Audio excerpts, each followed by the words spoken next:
I'm 32 years old, working as an IT professional, and I've worked my ass off to get where I am today. But before I dive into the mess that's become my life, you need to understand my family. I grew up in a typical middle-class household. My dad is in the marketing industry, and my mom's a homemaker. From the outside, everything seemed pretty normal, but inside those walls, things were far from perfect. You see, I have a younger sister, Lily, who's 28 now.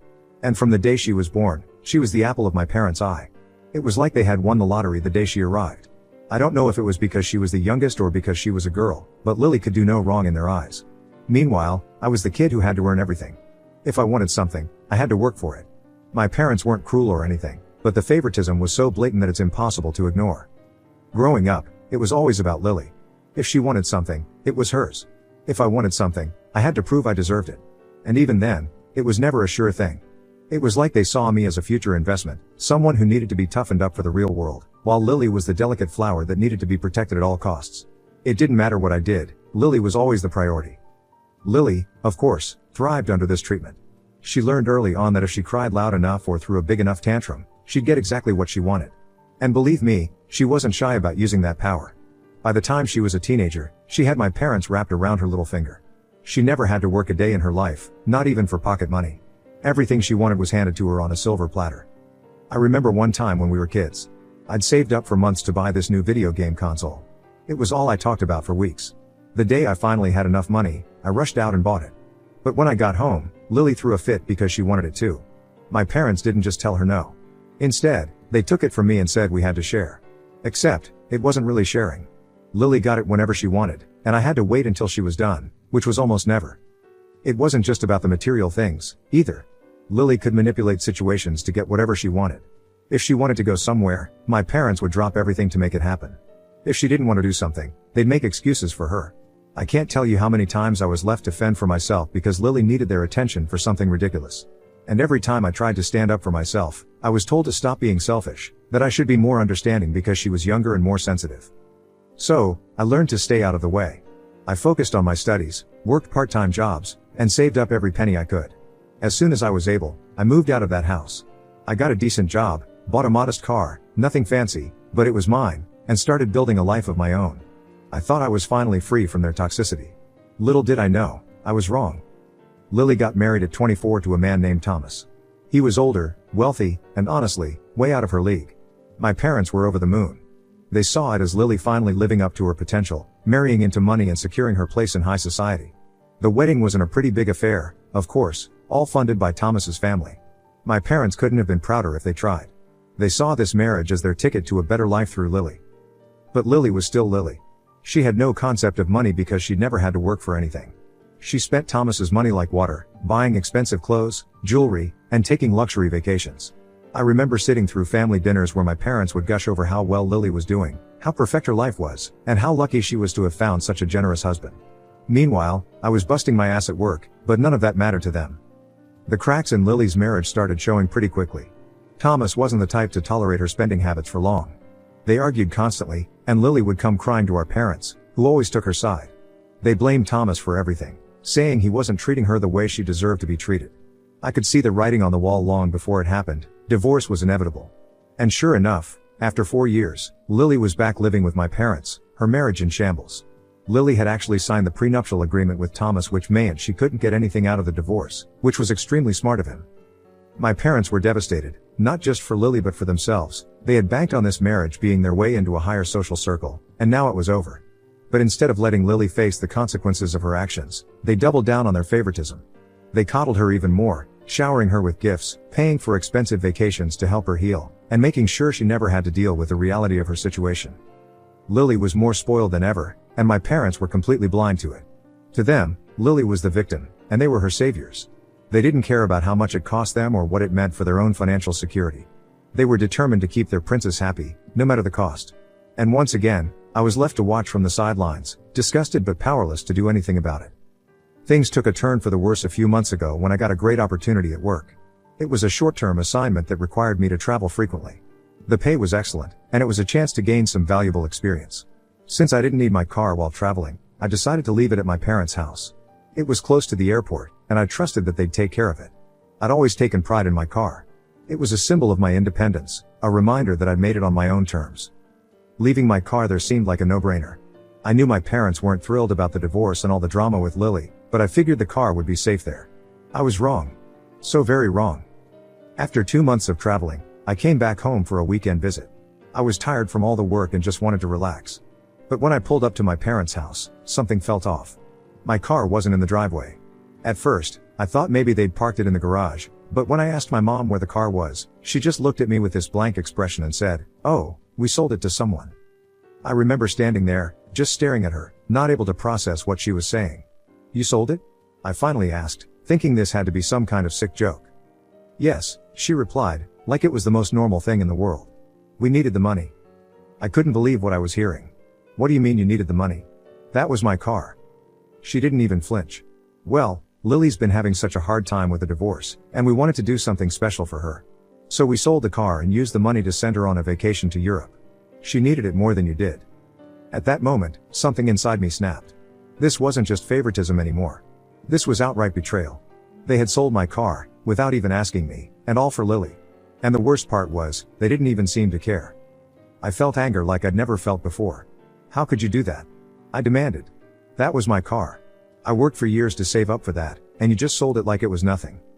My dad, who had been silent up until this point, finally chimed in. "It's just a car, son. You can always buy another one. But Lily needed this. She's been through so much, and we wanted to help her." I couldn't believe what I was hearing. "So you think her needing a vacation is more important than my car? You think it's okay to just take something that belongs to me and sell it without even asking?" My mom sighed, like she was dealing with a child throwing a tantrum. "You're overreacting. We did what we had to do for the family. Lily needed us, and we did what was necessary. You're doing well for yourself. You can afford to buy another car. She needed this to recover." Their lack of remorse, their complete disregard for how I might feel, was like a punch to the gut.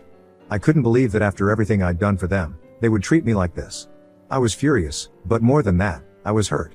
I had always been the responsible one, the one who did the right thing, and this was how they repaid me.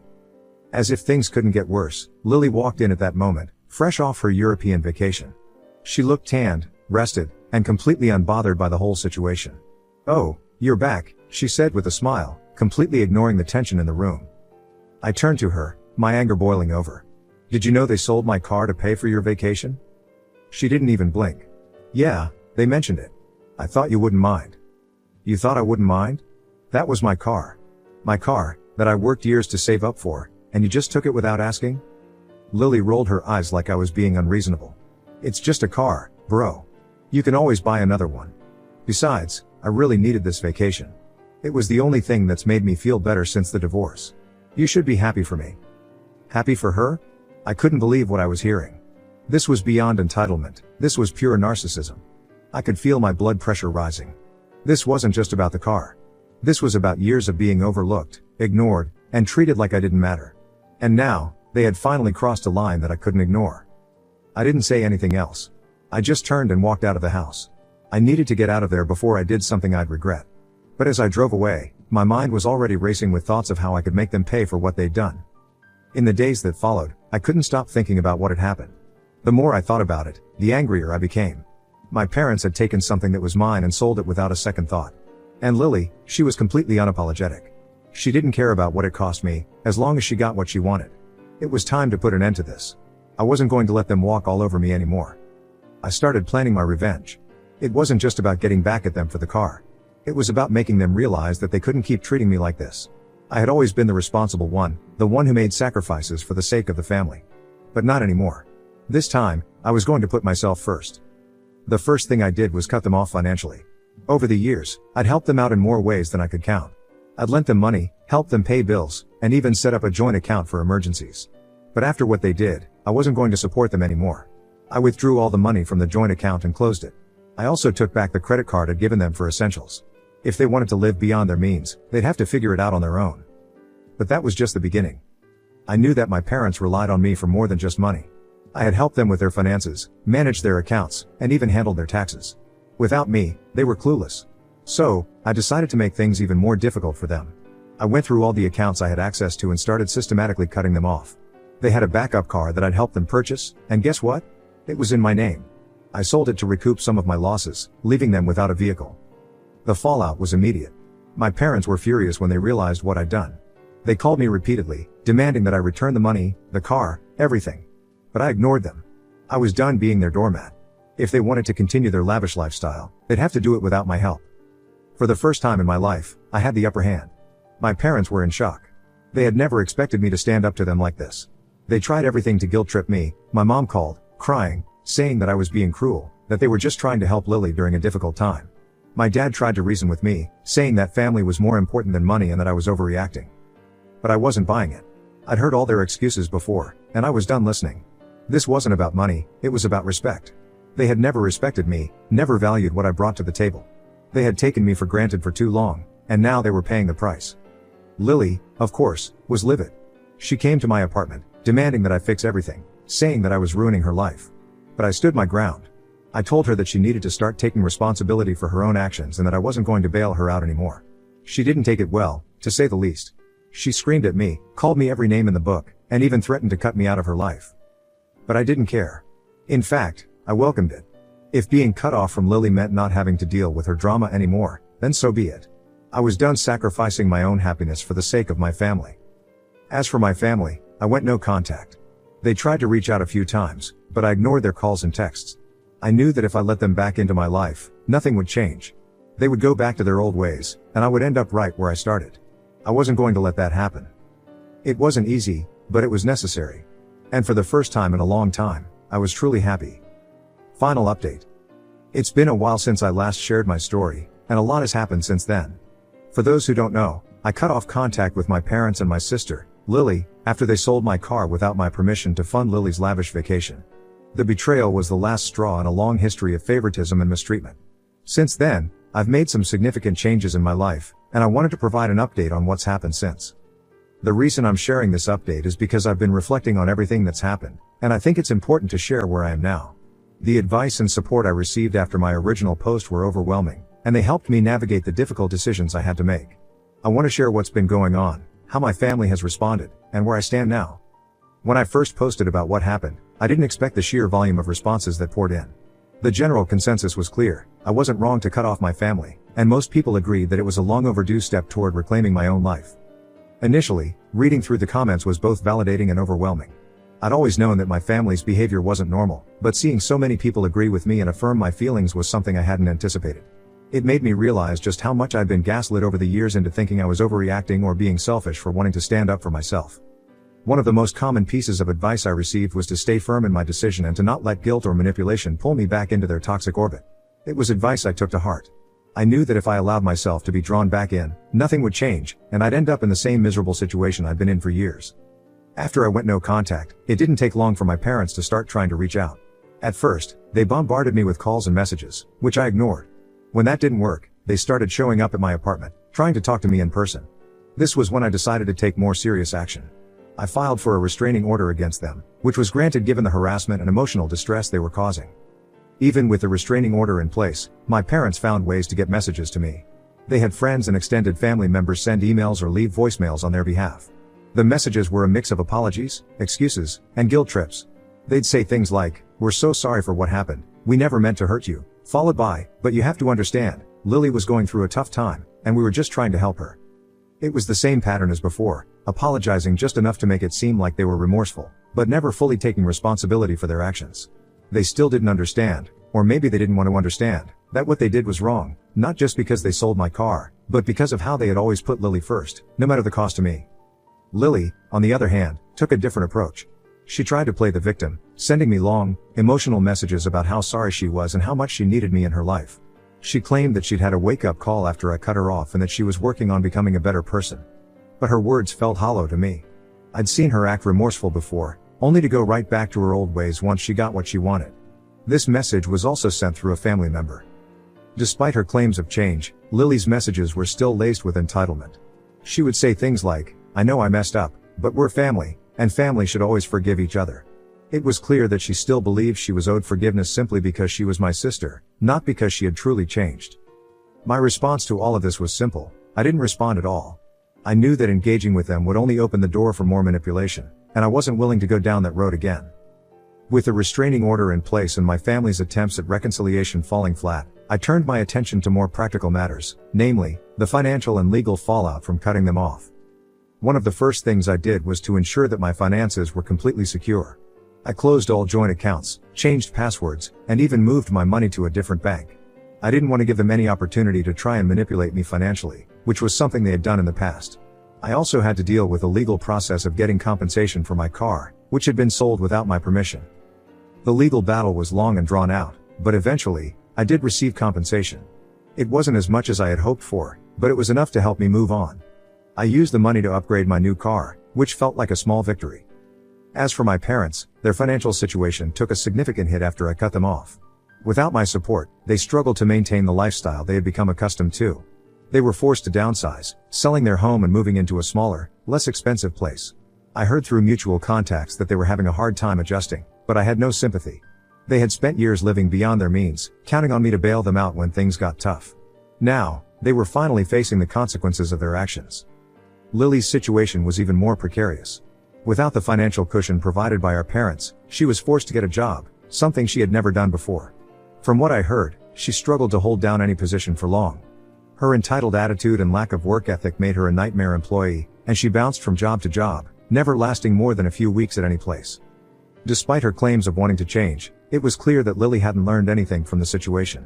She continued to live in a fantasy world where she was the victim, and everyone else was to blame for her problems. Her financial independence was more of a facade than a reality, and it wasn't long before she started reaching out to extended family members, trying to guilt them into supporting her. The decision to go no contact was one of the hardest I've ever made, but it was also the most necessary. It wasn't just about punishing them for what they did, it was about protecting myself from further harm. I realized that as long as they were in my life, I would never be truly free. I would always be caught in their web of manipulation, guilt, and favoritism. In the months since, I've found a sense of peace that I never thought was possible. That's not to say that it's been easy. There are still moments when I feel guilty, when I wonder if I made the right choice. But then I remind myself of everything I endured, and I know that I did what was necessary to protect my own well-being. As for the possibility of reconciliation, I've thought about it a lot. I won't lie and say that the idea hasn't crossed my mind. After all, they're still my family, and there's a part of me that misses the connection we once had, even if it was toxic. But I also know that any reconciliation would come with conditions, boundaries that they would have to respect, and a genuine acknowledgement of the harm they've caused. If I were to even consider reconnecting with them, they would need to take full responsibility for their actions, not just in the recent past, but for the years of favoritism and manipulation that I endured. They would need to show that they've changed, that they're willing to respect my boundaries and treat me as an equal, not as someone who exists solely to serve their needs. Lily, too, would need to demonstrate that she's truly changed. I would need to see real, tangible evidence that she's taken steps to become a better person, whether that's holding down a job, learning to be financially independent, or simply showing more empathy and consideration for others. But the truth is, I'm not sure if they're capable of that kind of change. They've spent so many years in their toxic patterns that I don't know if they can break free from them. And I'm not willing to sacrifice my own happiness and well-being on the slim chance that they might change. That said, thank you to everyone who has supported me so far. Your advice and encouragement have meant the world to me, and I'm grateful to have this community to turn to as I continue on this journey.